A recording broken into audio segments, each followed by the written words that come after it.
Hola niños, buenas tardes, buenos días, buenas noches, depende de cuándo vean el video.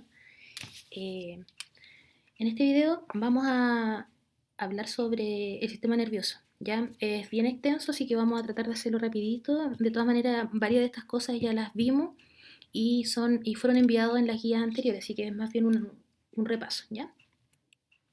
Todo sistema orgánico, todo sistema de nuestro cuerpo está constituido por células, ¿ya? En el caso del sistema nervioso está constituido por las células nerviosas o neuronas, ya que son las principales protagonistas del sistema nervioso. Ahí en la diapo me doy cuenta que está escrito neuromas, pero es neurona. Y las células gliales o glías, que son células de apoyo, ¿ya? Las neuronas son las células funcionales del sistema nervioso. Ellas se interconectan formando redes de comunicación que transmiten señales por zonas definidas del sistema nervioso, ¿ya? Una neurona por sí sola no tiene funcionalidad a menos de que esté conectada con otra, ¿ya? La estructura de una neurona. Ustedes tenían que realizar una maqueta, ya sea de la neurona, dijimos de sistema nervioso, cerebro, etcétera. Eso también lo vamos a revisar después en otro video. Bueno, la estructura básica de una neurona la podemos ver acá. Tenemos las dendritas, que son estas ramificaciones que salen del soma o del cuerpo celular. ¿Ya? El soma también contiene el núcleo que maneja toda la información genética de la neurona. Tenemos el axón, que es este cordón que está ahí, un cordón largo. Este cordón también tiene unas vainas de mielina, que son las que aparecen ahí con color amarillo. Dentro de las vainas de mielina, que son las que producen la mielina, están las células de Schwann. Entre una vaina y otra vaina de mielina vamos a encontrar unos espacios, que estos los vamos a llamar nodos de Ranvier. Y finalmente tenemos el terminal axónico o terminal del axón. Ya vamos a definir cada uno de ellos. Las dendritas son prolongaciones cortas y múltiples del soma, y en sus extremos están los botones postsinápticos, a través de las cuales reciben la información de otras neuronas. ¿Ya? Entonces las dendritas son las que reciben la información. Los somas o cuerpos celulares, en él encontramos el núcleo, ¿ya? Y la agrupación de somas. Muchos somas van a formar la sustancia gris, ¿ya? Que está visible en la corteza cerebral. La vaina de mielina existe en la mayoría de las neuronas, sin embargo hay varias que no tienen vaina de mielina, ¿ya? La función de la vaina de mielina es que aumenta la velocidad del impulso nervioso, ¿ya? Por lo tanto, las neuronas que no tengan vaina de mielina, el impulso va a ser más lento. Los nodos de Ranvier son las interrupciones de las vainas de mielina, ya lo dijimos, ¿ya? El espacio que queda entre una vaina y otra. Y también a través de esos espacios la neurona puede intercambiar sustancias con el medio que lo rodea. El axón o fibra nerviosa o cordón nervioso es una ramificación del soma, es más larga que las dendritas y generalmente las neuronas tienen un axón, sin embargo hay otras que tienen más. Y finalmente el terminal axónico, el terminal del axón, va desde el axón hasta la parte que transmite la información a otra neurona, o puede ser también a un músculo o a una glándula, ¿ya? La forma y estructura de cada neurona se va a relacionar con su función específica, ¿ya? Entonces las neuronas van a tener distintas funciones. Por ejemplo, recibir las señales de los receptores sensoriales, conducir la información y transmitir la señal a otras neuronas o a células efectoras. Estas células efectoras dijimos que pueden ser músculos o glándulas. Vamos a ver algunos tipos de neuronas. Tenemos la neurona bipolar, ¿ya? Esta es una neurona, no es que esté feliz y triste a cada rato, no es esa bipolaridad la que tiene esta neurona, ¿ya? Sino que esta neurona, también llamada interneurona, conecta a dos neuronas, ¿ya? Estas transmiten información sensorial, ya sea del olfato, de la vista, del oído, al sistema nervioso central. La neurona unipolar o pseudopolar es un subtipo de neurona en la que se han fusionado las dendritas y el axón. Si se dan cuenta, ahí tiene una forma bien peculiar y lleva información sensorial a la médula espinal, ¿ya? Esta puede ser llamada neurona unipolar o también neurona sensorial. Esta es la más común y es la que presentamos al principio, ¿ya? La neurona multipolar. Esta presenta un único axón y varias dendritas. Es el tipo de neurona más común en el sistema nervioso de los mamíferos, o también llamada motoneurona, ¿ya? Vamos a ver ahora, dijimos que habían dos tipos de células en el sistema nervioso, las neuronas y las glías, ¿ya? Vamos a ver ahora cuáles son las glías y cuáles son sus funciones. La mayor parte de las células que forman el tejido nervioso son células gliales, ¿ya? Y estas cumplen no funciones de transmisión de información, sino lo que hacen es auxiliar, dar apoyo estructural y fisiológico a las neuronas, ¿ya? Son como las ayudantes de las neuronas. Tenemos acá un tipo que son los astrocitos. Los astrocitos son las principales y más numerosas células gliales, ¿ya? Son células con un elevado número de funciones. Por ejemplo, forman la barrera hematoencefálica, que es una capa impermeable que protege al encéfalo, ¿ya? La protege de sustancias tóxicas. Esto es para que, ¿cierto?, el cerebro no se contamine. ¿Por qué se llaman astrocitos? Si ustedes ven las imágenes, van a ver que tienen forma de sol, de astro, ¿ya? Por eso se llaman astrocitos. Los oligodendrocitos son células pequeñas, eso significa oligo, ¿ya? Significa pequeño. Y se ubican en el sistema nervioso central, en la sustancia gris, y también soportan a los somas de las neuronas, ¿ya? Lo habíamos comunicado anteriormente. Y en la sustancia blanca, sus prolongaciones forman la vaina de mielina en los axones. Ya tienen doble función. Entonces, soportar a los somas y además formar la vaina de mielina en los axones. Las microglías forman parte del sistema inmune y representan la población de macrófagos que habitan en el sistema nervioso central. ¿Ya? Macrófagos son células que se encargan de eliminar a los microorganismos patógenos, ¿ya? A los que nos enferman. Las células de Schwann, estas se ubican en el sistema nervioso periférico, ya en los nervios, y cumplen funciones de soporte y también y regulan los axones. Existen dos tipos de células de Schwann, las mielinizantes y las no mielinizantes. ¿Ya? Las mielinizantes son las que forman la vena de mielina, como ya lo habíamos dicho, y las otras acompañan a los axones amielínicos del sistema nervioso periférico. Ahora, ¿cómo se organiza y funciona nuestro sistema nervioso? Vamos a ver cómo se organiza, cuáles son sus estructuras. Es importante saber, ¿ya?, de que el sistema nervioso recibe múltiples estímulos. Esto nosotros lo vimos en clase, ¿ya? Estímulos externos y también internos. Por ejemplo, cuando estás almorzando, eres capaz de percibir el sabor, dice, el olor de la comida, conversar, reír, mientras tu sistema digestivo procesa los alimentos. Pero ¿cómo puedes sentir y hacer tantas cosas a la vez? Vamos a ver por qué entonces este sistema es capaz de hacer muchas funciones a la vez. El sistema nervioso va a cumplir con tres funciones básicas, ¿ya? Captar y procesar la información que viene del ambiente, ¿ya? Y esto produciendo respuestas coordinadas. Esto lo vimos a través del arco reflejo. Para esto integra funciones con mucha rapidez, ¿ya? Esa es una de las características del sistema nervioso. El sistema nervioso tiene que reaccionar rápido, ¿ya? Y además actúa con armonía y eficiencia frente a los cambios del ambiente. El sistema nervioso tiene una función sensitiva. ¿Qué quiere decir sensitiva?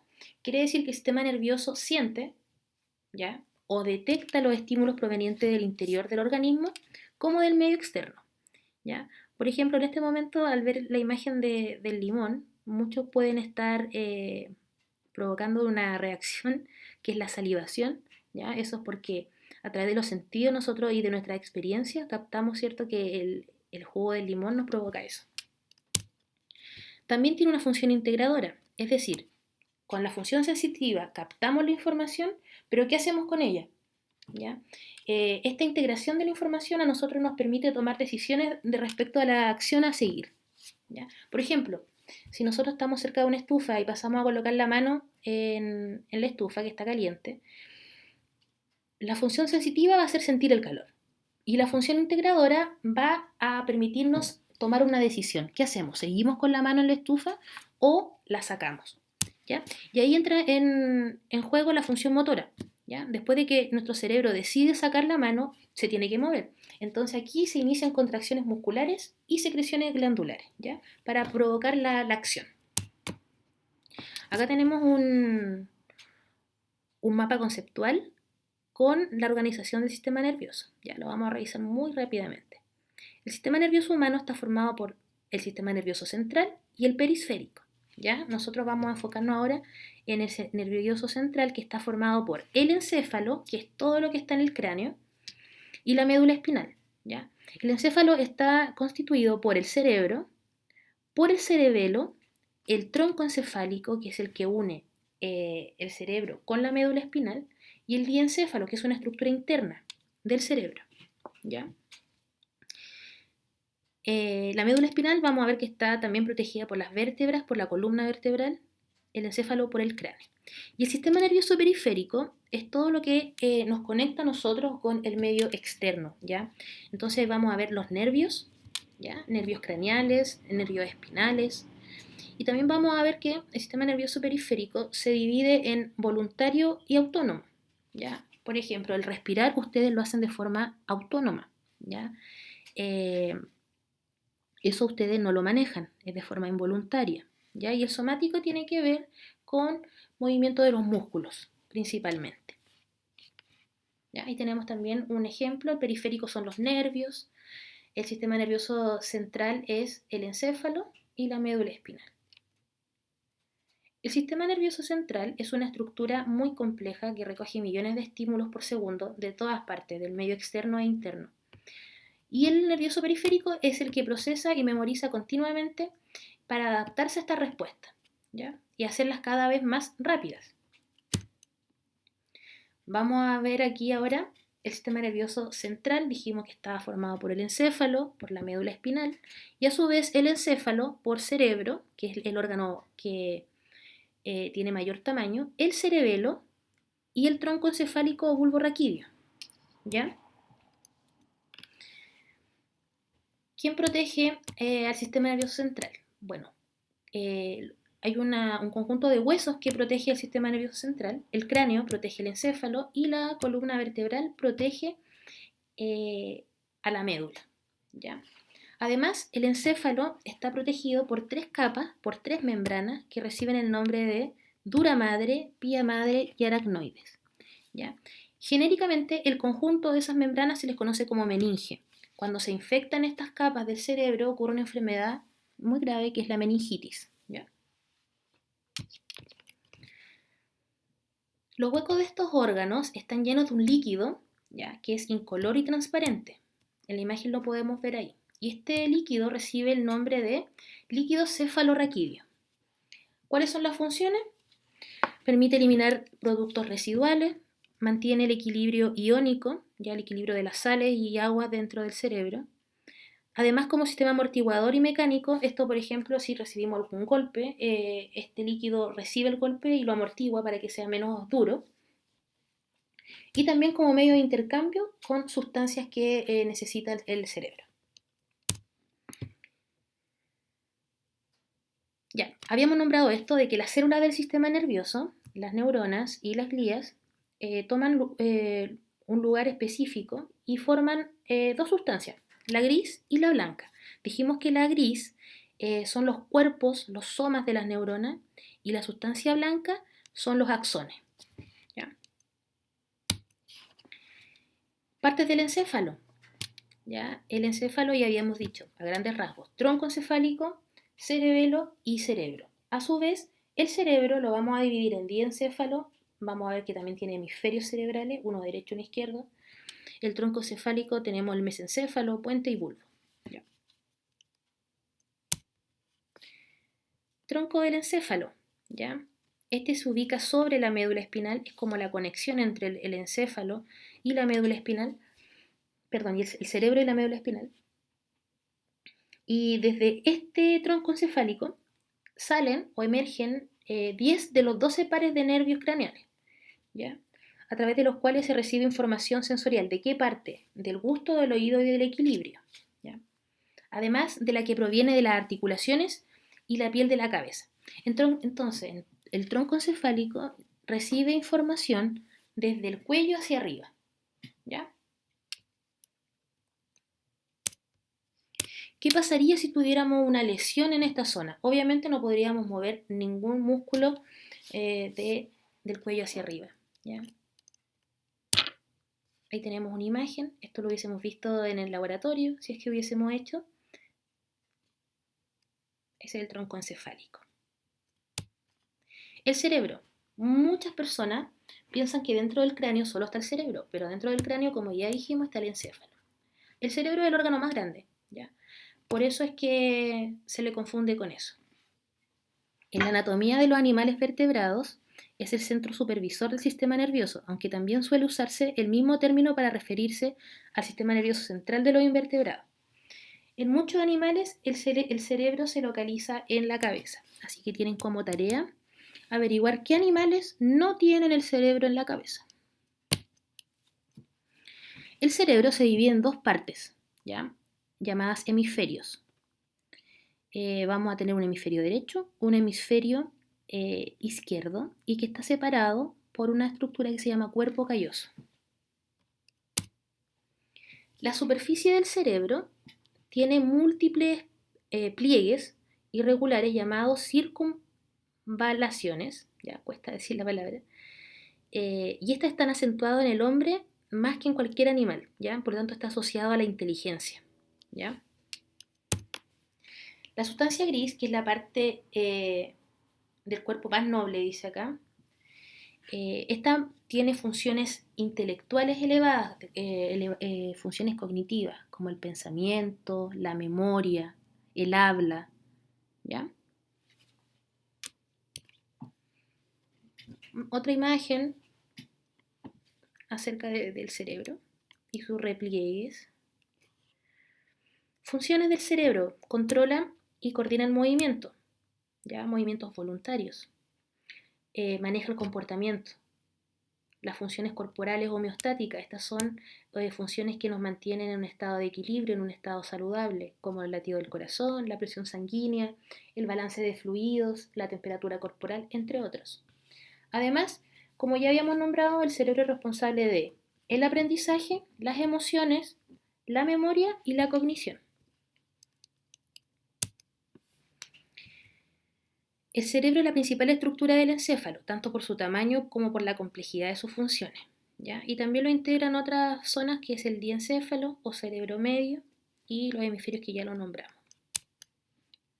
El diencéfalo consiste en dos masas esféricas de tejido gris situadas en la zona media del cerebro, ¿ya? Y entonces ahí tenemos el tálamo y el hipotálamo. Ya creo que han hablado a escuchar del hipotálamo, que es una parte muy importante del cerebro, pero muy pequeña.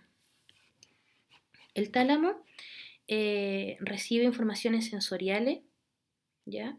Donde las señales motoras de salida pasan hacia y desde la corteza cerebral. El hipotálamo se encarga de la regulación de los impulsos fundamentales y de las condiciones de estado interno del organismo. Ya lo dijimos, la temperatura, los latidos del corazón, la frecuencia cardíaca, etc. Además, es importante mencionar que está implicado en la elaboración de las emociones y de las sensaciones de dolor y de placer. Además, en la mujer controla el ciclo menstrual. ¿Ya? De ahí vamos a ver en el sistema endocrino cómo a partir del hipotálamo se liberan ciertas hormonas que regulan, ¿cierto?, el ciclo menstrual, el ciclo de la ovulación, etc. Los hemisferios cerebrales dijimos que estaban formados por sustancia gris y sustancia blanca. Ahí en la imagen podemos ver que la corteza, es decir, la parte externa, está formada por la sustancia gris y que adentro está la sustancia blanca, ¿ya? ¿Qué procesos participan en la sustancia gris?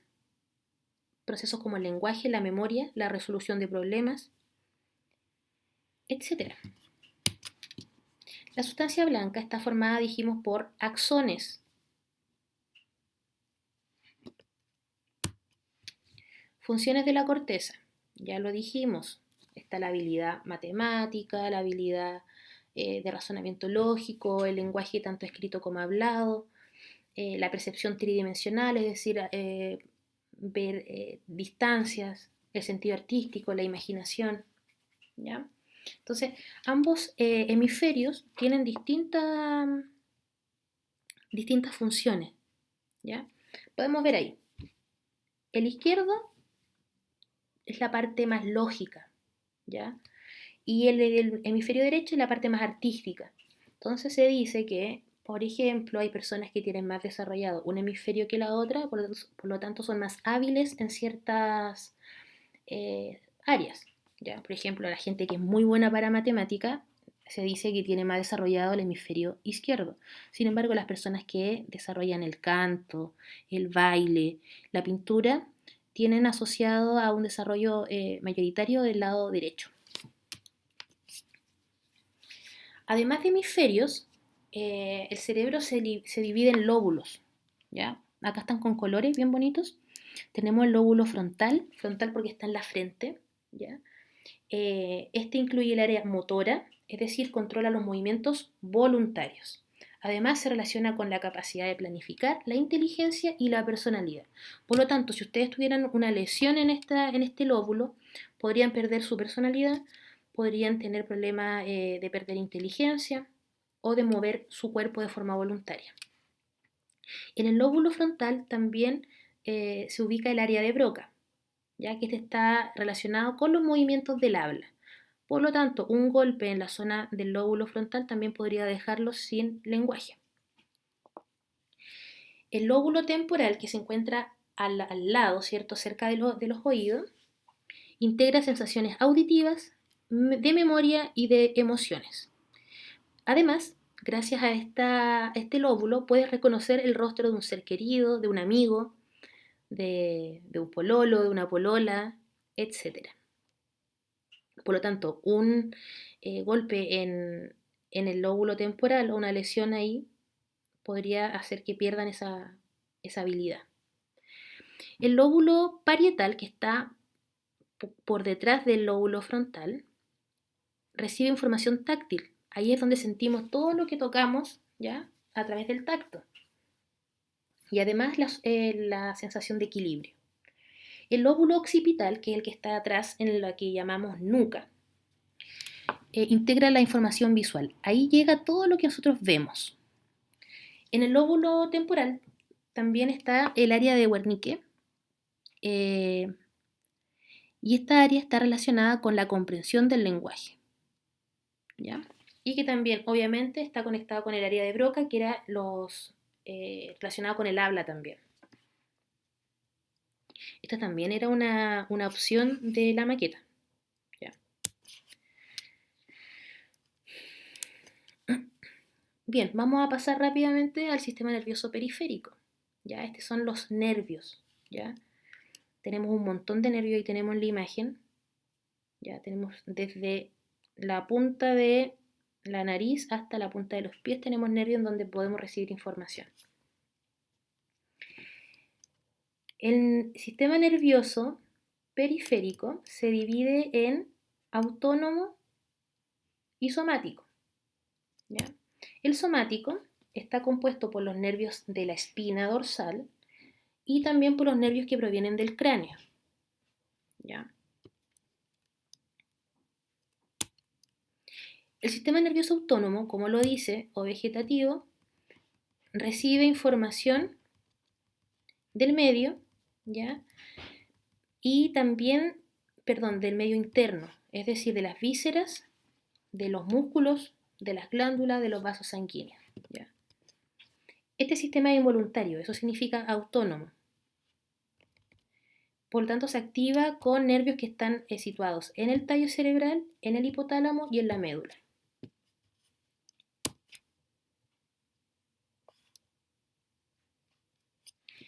El sistema nervioso autónomo a su vez se divide en parasimpático y simpático, ¿ya? Acá podemos ver en esta imagen que tienen respuestas contrarias. Mientras el parasimpático se encarga de contraer la pupila, el simpático la dilata. Lo mismo con, por ejemplo, con el centro de estimulación de la salivación, ¿ya? El parasimpático lo activa, el otro lo inhibe. El parasimpático reduce los latidos del corazón, el otro lo aumenta. ¿ya? El parasimpático contrae la vejiga, el otro la relaja, ¿ya? Tienen funciones antagonistas. Y bien, ese es un repaso muy rápido acerca del sistema nervioso. La ventaja de esto es que ustedes pueden parar el video, tomar apuntes e ir resolviendo las guías que yo ya les he enviado, ¿ya? Así que yo ahora voy a preparar el segundo video y ese video vamos a revisar las guías, ¿ya? Y vamos a explicar también la maqueta y vamos a explicar una guía de un tríptico sobre drogas que tienen que realizar. ¿Ya? Así que nos vemos, chicos, en el próximo video.